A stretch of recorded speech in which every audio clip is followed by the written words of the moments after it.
प्रीति सुन, तूने कल के व्रत की सारी तैयारी करवा दी ना? और पकवान क्या क्या बनेगा ये सब भी निश्चित कर लिया ना? कल तड़के ही तैयारी शुरू करवा देना। विभूति को थोड़ी देर से उठाना, वैसे भी जब तक व्रत नहीं खोलेगी वह कुछ खा पी तो सकती नहीं, तो ऐसे में जितनी देर सोई रहे उतना अच्छा। कमला जी एक सांस में कहती चली गई और बोलते हुए उन्हें कटाचित इस बात का भान नहीं रहा था कि कल ही तो प्रीति की शादी की सालगिरह भी है।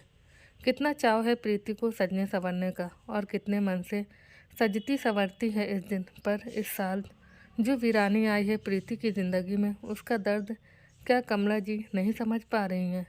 क्या अपनी बहू के लिए वट सावित्री के व्रत की तैयारी करवाते हुए उन्हें अपनी बेटी के दर्द का अंदाज़ा नहीं लग रहा है?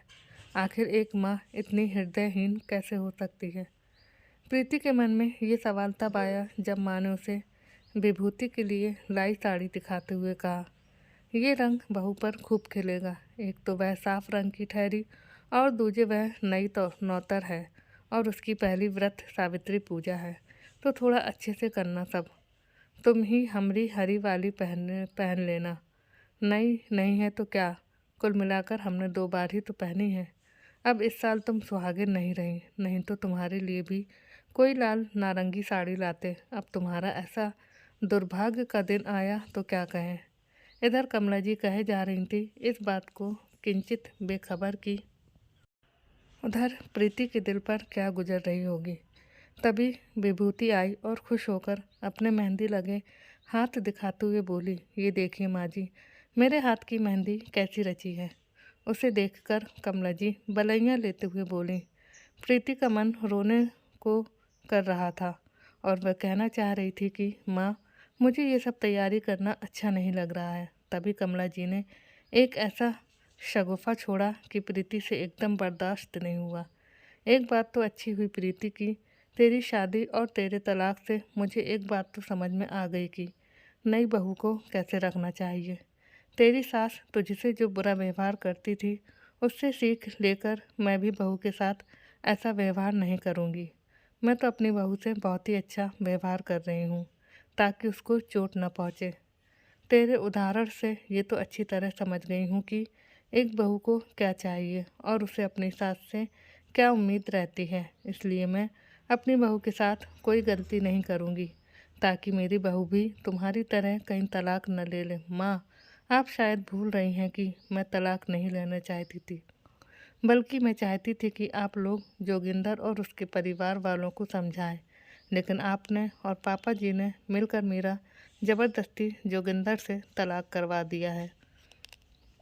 ना चाहते हुए भी प्रीति की आवाज़ थोड़ी तलख हो गई थी।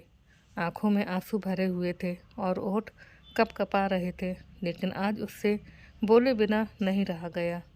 थोड़ी देर के लिए कमला जी बिल्कुल स्तब्ध रह गईं और विभूति का चेहरा भी फक पड़ गया।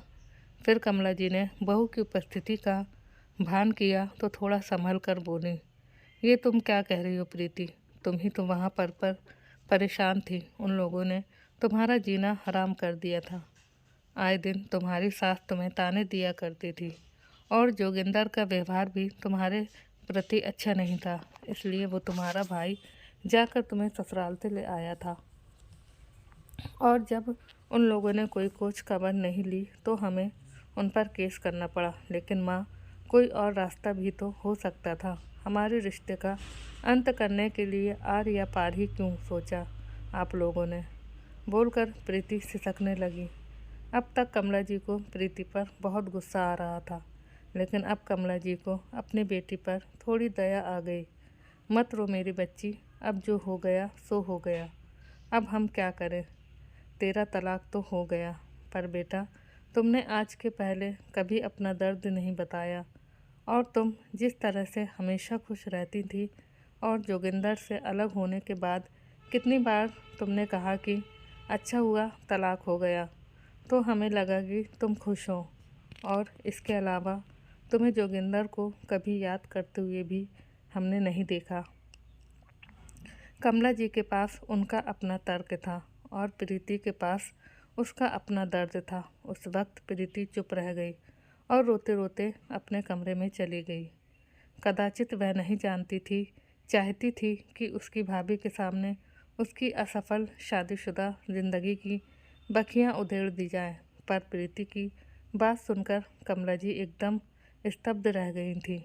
हमेशा हंसने मुस्कुराने वाली अपनी बेटी की कड़वाहट भरी हुई बातें और उसकी आंखों में आंसू देखकर वह सोचने को विवश हो गई थी कि उन्होंने अपनी बेटी का तलाक करवाकर कहीं बहुत बड़ी गलती तो नहीं कर दी है।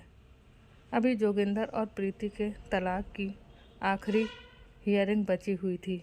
कमला जी ने सोचा कि वह अविनाश जी से बात करके एक बार दोनों के सुलह की बात कहकर देखेंगी, लेकिन वह अंदर ही अंदर इस बात को भली भांति जानती थी कि प्रीति से एक गलती हो गई थी और दूसरी गलती कमला जी से और अविनाश जी से हो गई थी। माता पिता के नाते उन्होंने अपनी बेटी का दर्द तो समझा, लेकिन ये नहीं समझ पाए कि उनकी बेटी के मन में अपने पति के लिए अभी भी जगह है।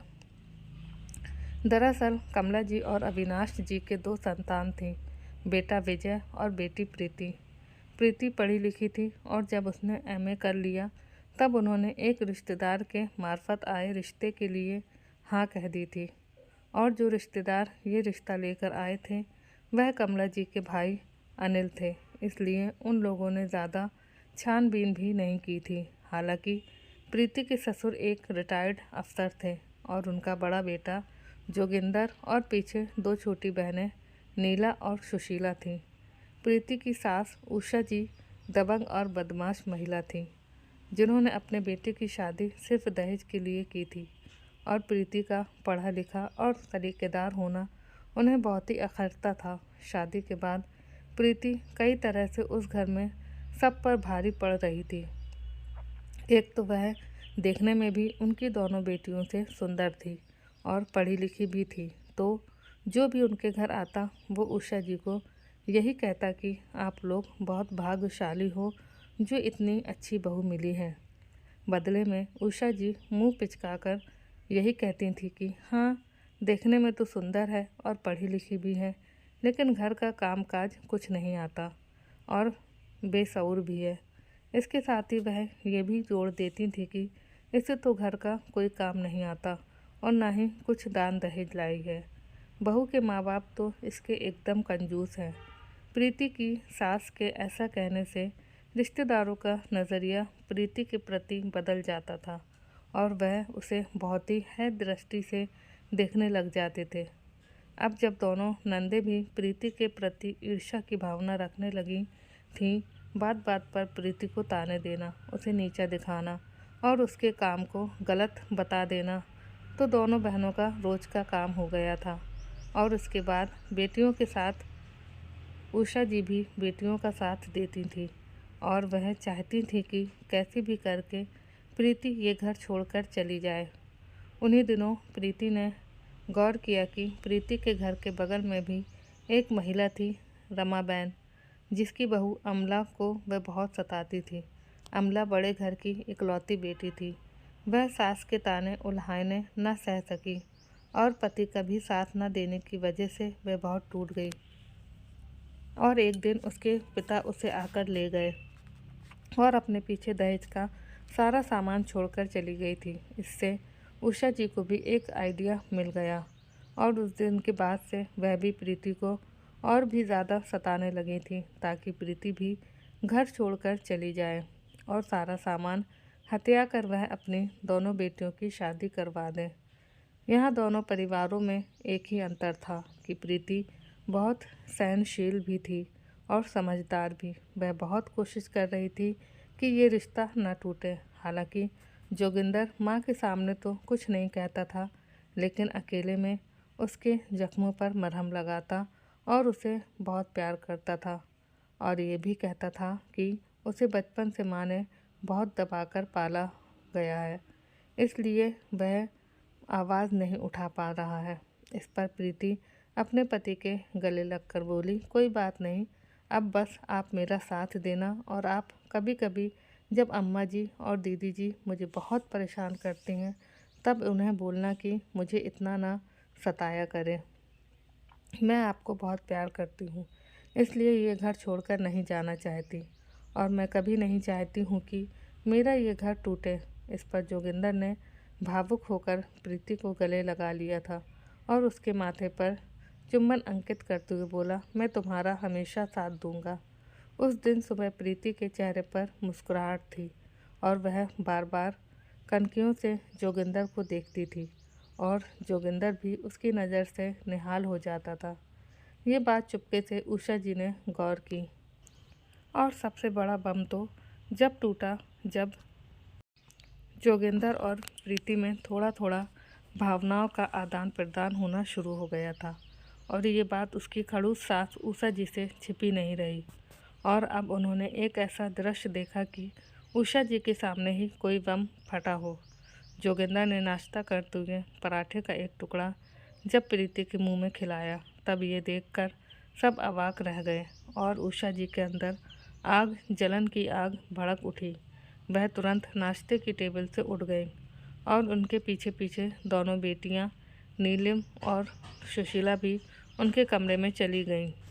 थोड़ी देर तक पता नहीं तीनों क्या पट्टी पढ़ती रहीं। थोड़ी देर बाद जब वह अपने कमरे से बाहर आई तो जोगिंदर ऑफिस जाने को निकल रहा था और प्रीति उसे हाथ हिला रही थी।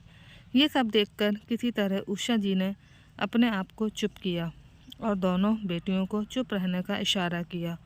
उस दिन सुबह तो दोनों का नज़रों का खेल उषा जी देखती रहीं और जलती भूनती रहीं, और शाम को तो और भी गजब हो गया। शाम में जोगिंदर जब ऑफिस से आया तो बहुत खुश था और वह समोसे और जलेबी भी लेकर आया था। अब उषा जी के लिए ये सब देखना एक तरह से असहनीय होता जा रहा था। इधर जोगिंदर और प्रीति एक दूसरे के करीब आ रहे थे और उषा जी को ये एक तरह से खतरे की घंटी लग रही थी। उन्हें पता था कि सुंदर और समझदार बीबी के गिरफ्त में आने के बाद जोगिंदर समझदार हो जाएगा और अपने प्रति हुए अन्याय के बारे में भी उसे पता चल जाएगा, तो शायद वह अपने माँ और बहनों को छोड़कर अलग रहने लग जाए।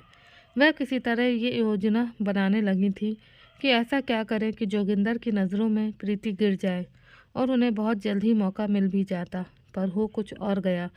प्रीति जब अपने कमरे में सो रही थी, उस दिन जोगिंदर दफ्तर से ज़रा जल्दी आ गया था और उसने अपनी माँ और बहनों की तीखी आवाज़ सुन ली थी कि दोनों प्रीति को किस तरह सता रही थी। दरअसल उषा जी अपनी दोनों बेटियों को कह रही थी कि तुम्हें पता है, मैं अभी और भी सख्ती बरतने वाली हूँ ताकि प्रीति किसी तरह से ये घर छोड़कर चली जाए, नहीं तो तुम्हारा भाई दिन प्रतिदिन उसके प्यार में पड़ता जाएगा और एक दिन उसे भड़काकर इस घर से अलग कर लेगी। फिर हमारा गुजारा कैसे होगा। जोगिंदर से अपनी पत्नी का दर्द नहीं देखा गया और उसने जाकर अपनी माँ से वह कह दिया जो उसने कभी नहीं कहा था। माँ, आप लोग प्रीति को सताना छोड़ दो। आप लोग ये सोचते हो ना कि प्रीति मेरे कान भरती है या फिर मुझे तुमसे अलग करने के लिए कहती है। ऐसा नहीं है, बहुत अच्छी लड़की है वह। अगर आप उसको प्यार करोगे तो वह भी इस घर को अपना मानकर रहेगी। ये देखकर उषा जी और भी गुस्सा हो जाती हैं। उसके बाद इतना प्रीति पर अत्याचार बढ़ा देती हैं कि प्रीति का घर में रहना मुश्किल हो जाता है। इधर जोगिंदर थोड़ा दब्बू था और आसानी से अपनी माँ और बहनों के कहने में आ जाता था। धीरे धीरे वह अपने बेटे के बहू के खिलाफ कान भरने लगी, लेकिन वह अपनी पत्नी को बहुत प्यार करता था। कुल मिलाकर सारा माजरा पैसे का और जलन का ही तो था। प्रीति की सास की ईर्ष्या प्रीति से अनहद बढ़ गई थी और उन्हें अपनी दोनों बेटियों की शादी करनी थी और उनके लिए दहेज की व्यवस्था करना थी। इसलिए वह अपने बेटे के प्रति कुछ ज़्यादा ही सतर्क हो गई थी। इसलिए वह सारी तिकड़म लगाकर प्रीति को भगाने की तैयारी में जुट गई और नए सिरे से प्लान बनाकर प्रीति को तंग करने लगी। उनके अत्याचारों से परेशान होकर जब प्रीति अपनी माँ को फ़ोन करती तो उधर से कमला जी भी अपनी बेटी को भड़काती रहती थी।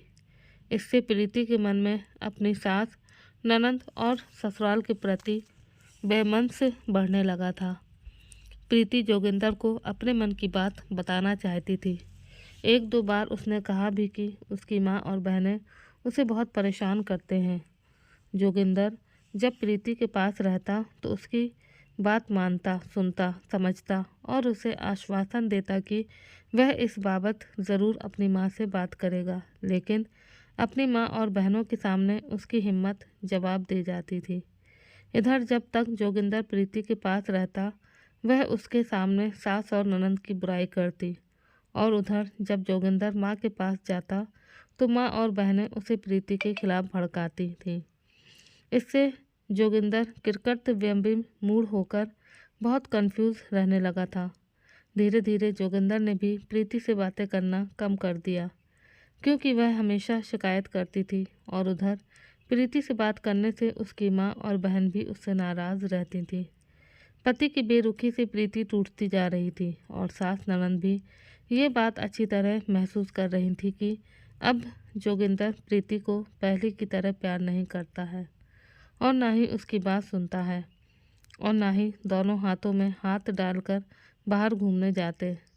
दोनों पति पत्नी एक दूसरे से लड़ते झगड़ते रहते हैं। ये बात घर में सबको पता चल गई थी। उन दोनों की लड़ाई को देखकर सास को बड़ा मज़ा आ रहा था, और उसे अपनी मंजिल नज़दीक आती हुई लग रही थी। जोगिंदर इतना भड़काने के बावजूद भी प्रीति पर भरोसा कर लेता और उसके साथ रिश्ते को निभा ले जाता, मगर तभी एक ऐसी घटना घट गई जिससे जोगिंदर के मन में प्रीति के लिए अविश्वास आ गया, और दोनों एक दूसरे से दिल से दूर होने लगे। दोनों के मध्य विश्राम तोड़ने का काम उसकी सास ने ऐसा किया कि उसके बाद दोनों का साथ रहना मुश्किल हो गया। प्रीति अपनी सास के तानों से और भी चिड़चिड़ी और दिन प्रतिदिन दुखी होती जा रही थी, और जोगिंदर उससे दूर होता जा रहा था। फिर भी दोनों में ये विश्वास का और प्रेम का धागा जुड़ा हुआ था, जिस वजह से ये रिश्ता कायम था, और उषा जी ने इस बार उसी धागे को तोड़ने की पूरी कोशिश कर ली। प्रीति की बड़ी ननद सुशीला की शादी की बात चल रही थी। लड़के वाले जब उसे देखने आए तो उन्होंने प्रीति की बहुत तारीफ़ की। एक तो उसके रूप और गुण की तारीफ़ की, और साथ में संजोग से सुशीला का होने वाला पति रजत प्रीति के कॉलेज का सीनियर निकल गया।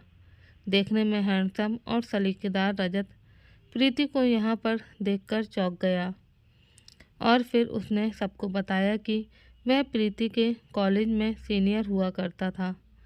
फिर बातों ही बातों में कुछ कॉलेज की सामान्य बातें निकल आईं, और दोनों किसी बात पर एक साथ हंस पड़े। ये देखकर सुशीला को मिर्ची लगी, लेकिन इसके साथ ही उषा जी के दिमाग में एक खुराफाती आइडिया आ गया।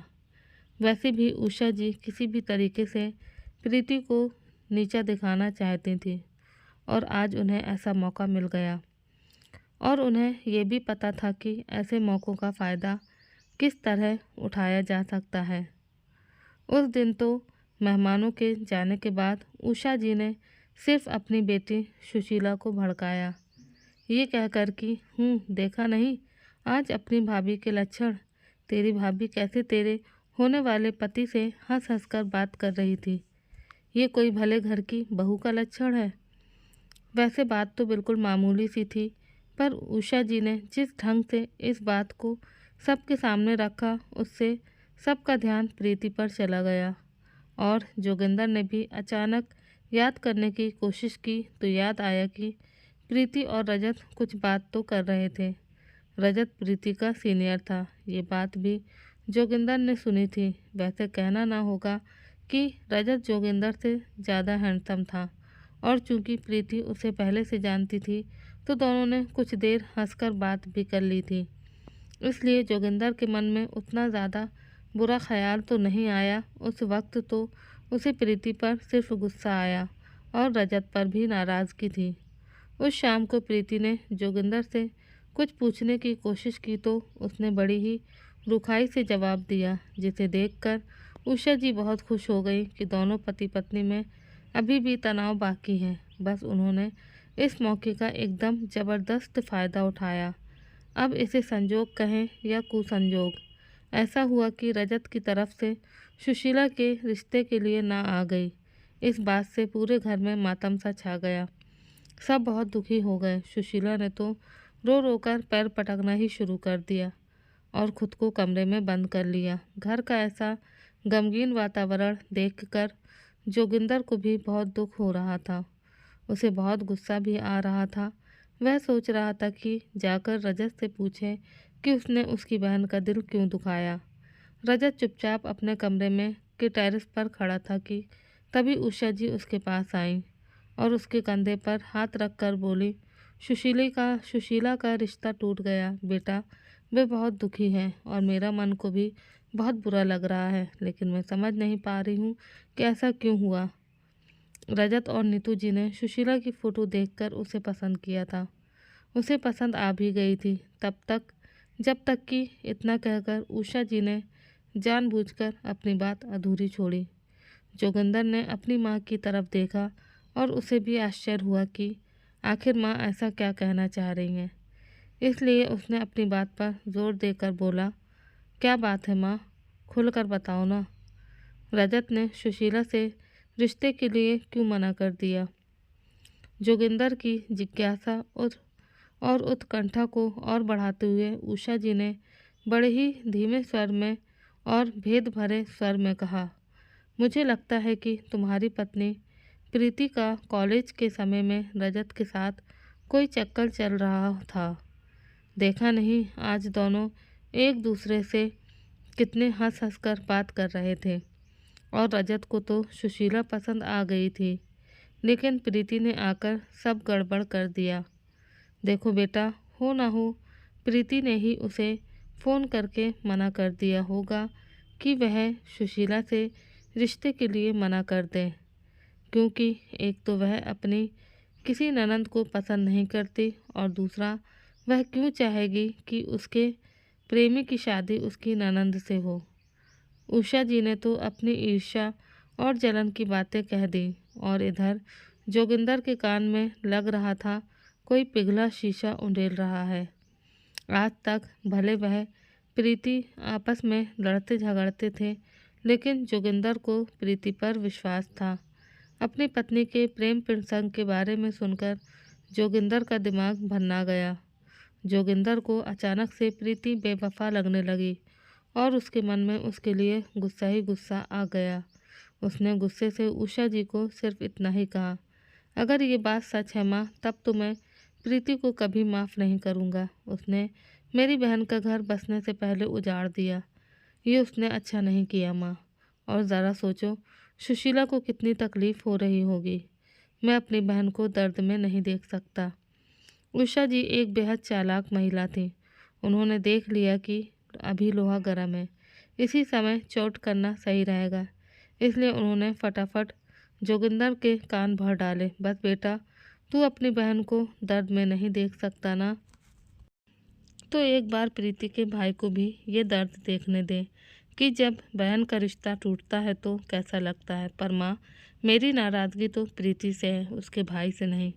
जोगिंदर ने कहा तो उषा जी ने उसे और एक पट्टी पढ़ाई और फिर उषा जी की बात मानकर जोगिंदर ने प्रीति के साथ खराब व्यवहार करना शुरू कर दिया।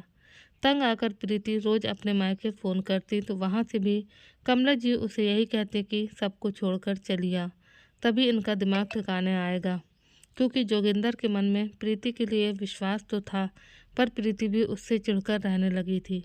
इससे रिश्ते के नाजुक धागे भी टूटने लगे थे। उसके बाद तय प्रोग्राम के मुताबिक रक्षाबंधन पर प्रीति का भाई विजय जब उसे मायके लिवाने को आया, तो उसके बाद जब वह मायके आई तो कमला जी ने उसके कान भरकर उसका दिमाग इतना ख़राब कर दिया कि उसने जोगिंदर और ससुराल वालों से बातचीत करना ही बंद कर दिया। दूरियां बढ़ती ही गईं। प्रीति मायके तो आ गई थी और शुरू में उसके मन में बहुत गुस्सा भी था। उसके मन में एक अरमान भी था कि एक न एक दिन जोगिंदर उसे मनाने के लिए आएगा। वैसे तो वह गुस्से में उसे फ़ोन भी नहीं करती थी, लेकिन हर दिन उसके फ़ोन का इंतज़ार करती थी। उधर बेटी के मन में चल रहे उथल पुथल से अनभिज्ञ कमला जी ने जब देखा कि प्रीति के ससुराल वाले उसे फ़ोन भी नहीं कर रहे हैं और ना ही उसे वापस बुलाना चाह रहे हैं, यहाँ तक कि जोगिंदर भी जब फ़ोन नहीं कर रहा है, तो उन्होंने और अविनाश जी ने आपस में बात किया कि लगता है प्रीति के ससुराल वाले प्रीति को अपने पास वापस नहीं बुलाना चाहते। अभी दोनों की ही तरफ नाराज़गी होगी, कुछ दिन और देख लेते हैं, अविनाश जी ने कहा। तो इस पर प्रीति की माँ कमला जी बिदक कर बोलीं, और कितना इंतज़ार करें। प्रीति की शादी को 2 साल हो गए, अब तक उनका दिमाग ठिकाने नहीं आया। और प्रीति कह रही है कि एक दिन जोगिंदर शराब पीकर उस पर चिल्लाया भी था और फिर उसे कुछ अपशब्द भी कहे थे, तो उन पर हम क्यों ना केस कर दें। हमें दहेज का सामान की वापस मिल जाएगा और जोगिंदर से मुक्ति मिल जाएगी।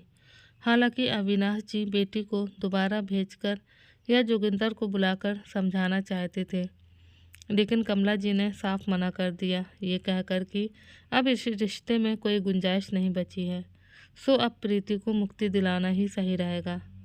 तलाक ही एकमात्र उपाय है, चलिए केस कर दीजिए। उनकी बात मानकर अविनाश जी ने केस कर दिया।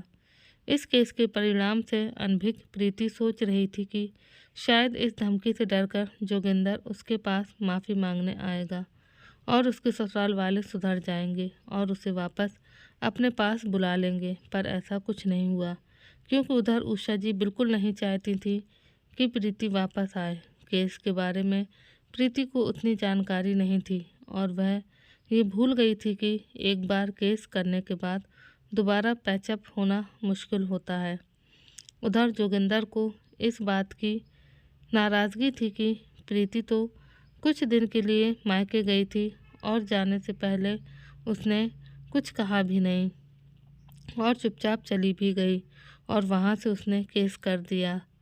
अब उषा जी उधर जोगिंदर को भड़काती तो उसे अपनी माँ की सब बात सही लगती थी। उसने भी खुद को वक्त के हाथों छोड़ दिया। अब तो उषा जी की मनोकामना भी पूरी होते होते रह गई, क्योंकि केस करने की वजह से उन्हें प्रीति का सारा सामान और कपड़े वापस करने पड़े गए थे। इधर जोगिंदर और उसके परिवार वालों की बदनामी हो रही थी, तो सुशीले का रिश्ता भी कहीं नहीं हो पा रहा था। ये सब अपनी जगह था तो था, पर जोगिंदर और प्रीति एक गलतफहमी मन में पाले हुए थे और उन्हें आपस में बात करने का मौका भी नहीं मिल पा रहा था। वैसे दोनों के पास फ़ोन था, वो चाहते तो कभी भी एक दूसरे से बात कर सकते थे, पर अब उनके बीच गलतफहमी की दीवार से भी एक और बड़ी दीवार खड़ी हो गई थी, जिसे ईगो की दीवार कहते हैं, जो किसी भी रिश्ते को ख़त्म करने के लिए काफ़ी होता है। दोनों के माता पिता अपने अहम और स्वार्थ में ये नहीं देख पा रहे थे कि जोगिंदर प्रीति को कितना प्यार करता और उसके बिना अधूरा सा हो गया है। और इधर प्रीति भी तो तिल तिल कर जल रही थी। अब तो तलाक की पूरी कार्रवाई पूरी हो चुकी थी। सिर्फ जोगिंदर के वकील के बीमार हो जाने की वजह से उनकी फाइनल हियरिंग टल गई थी। प्रीति मन ही मन घुट रही थी। उसका मन जोगिंदर से बात करने को, उसकी बात सुनने को, अपना दर्द कहने को इतना तड़पता था, पर वह कुछ झिझक तो कुछ स्वाभिमान के तहत आगे बढ़कर कुछ नहीं कह पा रही थी। प्रीति मन ही मन रोती रहती और घुटती रहती थी। अब उसे अपनी दुनिया वीरान लगने लगी थी। उसने तो सोचा ही नहीं था कि बात इतनी बिगड़ जाएगी। निकली थी वापस जाने को और अब माता पिता के अंधे प्यार ने उसकी वापसी के सारे रास्ते बंद कर दिए थे। उधर जोगिंदर की तड़प की तो बात ही अलग थी। वो बेचारा तो अपने मन की बात किसी को कह भी नहीं सकता था। उसकी माँ उषा जी खुद अपने ही बेटे की खुशियों की दुश्मन बन बैठी थी, तो क्या कोई कर सकता था। दोनों बहनें भी अब जोगिंदर से बहुत कम ही बात करती थीं और घर का माहौल बहुत ही तनावपूर्ण रहता था। खैर, प्रीति के तथाकथित ससुराल का माहौल तो खराब था ही, पर इधर प्रीति के घर में एक बदलाव आया था, जिससे प्रीति बहुत विचलित हो गई थी। प्रीति के बड़े भाई विजय की शादी की बात चलने लगी थी। प्रीति को उस दिन बहुत दुख हुआ जिस दिन लड़के वाले तिलक करने आए और उसकी माँ ने उसे मेहमानों के सामने आने से मना कर दिया था। उसके बाद जब विजय की शादी तय हो गई तो उसकी माँ बड़े उत्साह से अपनी होने वाली बहू की खरीदारी करती थी। तब प्रीति को बहुत दुख होता था, क्योंकि एक तरफ तो उसका श्रृंगार उतर रहा था और दूसरी तरफ माँ अपनी बहू पर श्रृंगार चढ़ाने की तैयारी कर रही थी। अब चूंकि प्रीति का तलाक फाइनल हो चुका था तो प्रीति सिंदूर और बिंदी वगैरह तो लगाती नहीं थी। तो अपने आप को जिस रूप में देखती थी तब उसे बहुत दुख होता था। इससे भी बढ़कर प्रीति को आश्चर्य होता कि उसकी माँ को उसका दुख क्यों नहीं दिखता था। भाई की शादी में भी प्रीति बुझी बुझी सी रही और जब भाभी आ गई तब तो वह अपनी माँ से और भी दूर होती जा रही थी। और उधर कमला जी अपनी नई नवेली बहू विभूति में रमती जा रही थी। जिस तरह से कमला जी अपनी बहू का ख्याल रखती थी और अपनी बहू को कभी नहीं डांटती थी तो उसे देखकर प्रीति को लगता था कि काश उसकी सास भी उससे ऐसे ही प्यार करती। ये सोचकर प्रीति मन महसूस कर रह जाती थी कि एक तरफ तो उसकी माँ उससे सास से खराब व्यवहार करने को उकसाती रही और खुद अपनी बहू के साथ कितना अच्छा रिश्ता जोड़े बैठी थी। अब धीरे धीरे को प्रीति को अपने निर्णय पर पछतावा हो रहा था। वह कभी कभी सोचती क्या जोगिंदर भी उसको याद करता होगा, क्या उसका मन नहीं करता होगा कि कभी प्रीति की खबर ले। पर वह तो कोर्ट में भी उससे बात नहीं करता था। हाँ, एक दो बार जब उन्हें एकांत मिलता और जोगिंदर उससे बात करने की कोशिश करता तो उषा जी या नीला सुशीला आकर उसे अलग बुलाकर ले जाती थी। इधर प्रीति के माता पिता भी जोगिंदर से ज़्यादा एलिमनी लेने के चक्कर में उनके संधि के सारे रास्ते बंद कर दे रहे थे। कदाचित वह यही जानते थे कि प्रीति अब ससुराल वापस नहीं जाना चाहती और उसे जोगिंदर में कोई रुचि नहीं है। आखिर वो माता पिता थे और अपनी बेटी की भलाई चाहते थे, लेकिन उनके सोचने का ढंग अलग था। और इधर प्रीति अपने पति के साथ रहना चाहती थी, लेकिन ये बात वो खुलकर बोल नहीं पाई थी। अब जब रिश्ता ख़त्म होने पर था तब दोनों की ही तरफ से अफसोस हो रहा था। आज प्रीति को सिर्फ एक ही बात का संतोष था कि उसने अपनी माँ को आज कसकर सुनाया और अपने दिल की बात कह दी। कम से कम उन्हें एहसास तो होगा कि उन्होंने अपनी बेटी का घर उजाड़ दिया है। इधर कमला जी की रात जैसे कांटे नहीं कट रही थी। अगले दिन सुबह सबने एक आश्चर्यजनक दृश्य देखा। अपनी बात अपनी माँ से कहने के बाद प्रीति रात में रोते रोते बिना खाए सोने चली गई थी और सुबह सुबह सब ने देखा कि प्रीति ने नई दुल्हन की तरह श्रृंगार किया हुआ था और अब वह बट सावित्री व्रत की तैयारी कर रही थी। जब कमला जी की नज़र उस पर पड़ी तो उन्होंने आश्चर्य से कहा, ये क्या किया है प्रीति, तुमने सुहागन की तरह श्रृंगार क्यों किया हुआ है? क्योंकि मैं अब भी सुहागन हूँ। तलाक मेरे और जोगिंदर के रिश्ते का हुआ है, पर मेरे पति जोगिंदर अभी जीवित हैं और इस नाते मैं अभी भी सुहागन हूँ। मुझे आज श्रृंगार करने से कोई नहीं रोक सकता। अगर आपकी बहू ये व्रत रख सकती है तो आपकी बेटी में क्या कमी है? तो मैं भी ये व्रत रख सकती हूँ, समझिए आप। हमेशा से चुप चुप सी रहने वाली प्रीति जैसे पिछले कुछ दिनों से एकदम ज्वालामुखी की तरह हो गई थी। अब कमला जी कुछ नहीं बोल पा रही थी, पर विभूति कुछ समझने की कोशिश कर रही थी। हम उम्र होने की वजह से वह प्रीति की भावनाओं को बहुत हद तक समझने की कोशिश कर रही थी, इसलिए वह बहुत ही शांत होकर इस विपरीत स्थिति का सामना कर रही थी। और थोड़ी देर बाद जब प्रीति पूजा कर रही थी तब कमला जी अपनी बेटी को बड़े ही ध्यान से देख रही थी और उसकी भावनाओं को समझने की कोशिश कर रही थी। पूजा करने के बाद प्रीति अपने कमरे में चली गई और जार जार रोने लगी। आज उसे खुद समझ नहीं आ रहा था कि उसने जो हरकत की थी वह क्यों की थी। क्या उसके मन में जोगिंदर से मिलने की इतनी लालसा है या क्या वह फिर से जोगिंदर के साथ रहना चाहती है? पर अब क्या करे प्रीति, अब तो तलाक भी लगभग हो ही गया है। उस दिन विभूति ने भी पूजा की और अपने कमरे में चली गई। कोई कुछ ज़्यादा बात नहीं कर रहा था। किसी की समझ में नहीं आ रहा था कि अब क्या किया जाए, इस स्थिति में क्या बेहतर है। इन सब में सबसे ज़्यादा परेशान विभूति हो रही थी, क्योंकि उसे लग रहा था कि कहीं ना कहीं प्रीति के मन में इतना दुख होने का एक कारण वह भी है, क्योंकि जब से वह दुल्हन बनकर इस घर में आई थी तब से उसे कमला जी का ध्यान अपनी बेटी से ज़्यादा बहू पर चला गया था।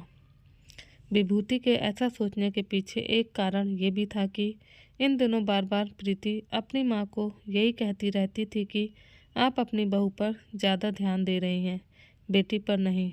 इस वजह से विभूति को और भी बुरा लग रहा था और सुबह तक उसने फैसला कर लिया कि उसे क्या करना है। विभूति को अब प्रीति की हालत देखकर सहानुभूति हो रही थी और उसने अपने पति विजय से मिलकर प्रीति और जोगिंदर को फिर से मिलाने का प्लान बना लिया। अभी अगले महीने प्रीति और जोगिंदर के तलाक की आखिरी हियरिंग थी, सो जो भी करना था उसके पहले ही करना था। 2-3 दिन बाद विभूति और विजय ने कमला जी को भी अपनी मंशा बताई तो उनकी आंखें छलक पड़ी। उन्होंने विभूति के सिर पर हाथ फेरकर ढेरों आशीर्वाद दे दिया। उन्हें अपनी किस्मत पर यकीन नहीं आ रहा था कि उनकी बहू इतनी नेक दिल की है जो अपनी ननंद के लिए इस गहराई तक सोच सकती है। उन्होंने सजल नेत्रों से विभूति को यही कहा, मेरा बहुत बहुत आशीर्वाद है तुम्हें बहू। मैं बहुत भाग्यशाली हूँ जो मुझे इतनी अच्छी बहू मिली है, जो मेरी बेटी के चेहरे की मुस्कुराहट वापस लाना चाहती है। इस पर विजय ने चहल चौहल करते हुए कहा, बहू बड़ी लायक है ना, और बेटा तो नालायक है, तभी तो सारा क्रेडिट बहू रानी को ही दिया जा रहा है। उसकी इस मासूम हरकत पर रोते रोते भी कमला जी को हंसी आ गई और बोली, तू मेरा लायक बेटा है, तभी तो इतनी समझदार बहू मिली है। इस बात पर सब हंस पड़े। अविनाश जी भी उनकी हंसी में शामिल हो गए। अब जब कमला जी और अविनाश जी का आशीर्वाद मिल गया तो आगे का काम ज़्यादा मुश्किल नहीं था। विजय ने जोगिंदर को फ़ोन करके उससे व्यक्तिगत तौर पर मिलना चाहा तो जोगिंदर ने बिना किसी ना नुकर के उसका प्रस्ताव मान लिया। फिर जमशेदपुर से विजय जोगिंदर से मिलने अहमदाबाद गया और मिलने पर विजय ने अपनी मंशा स्पष्ट करते हुए कहा, जो कुछ भी हुआ उसमें प्रीति का कोई दोष नहीं। वह आज भी आपको ही अपना पति और अपना सब कुछ मानती है। फिर जब विजय ने संक्षिप्त में प्रीति की हालत का बखान किया तो सुनकर जोगिंदर भावुक होकर रोने रोने को हो आया।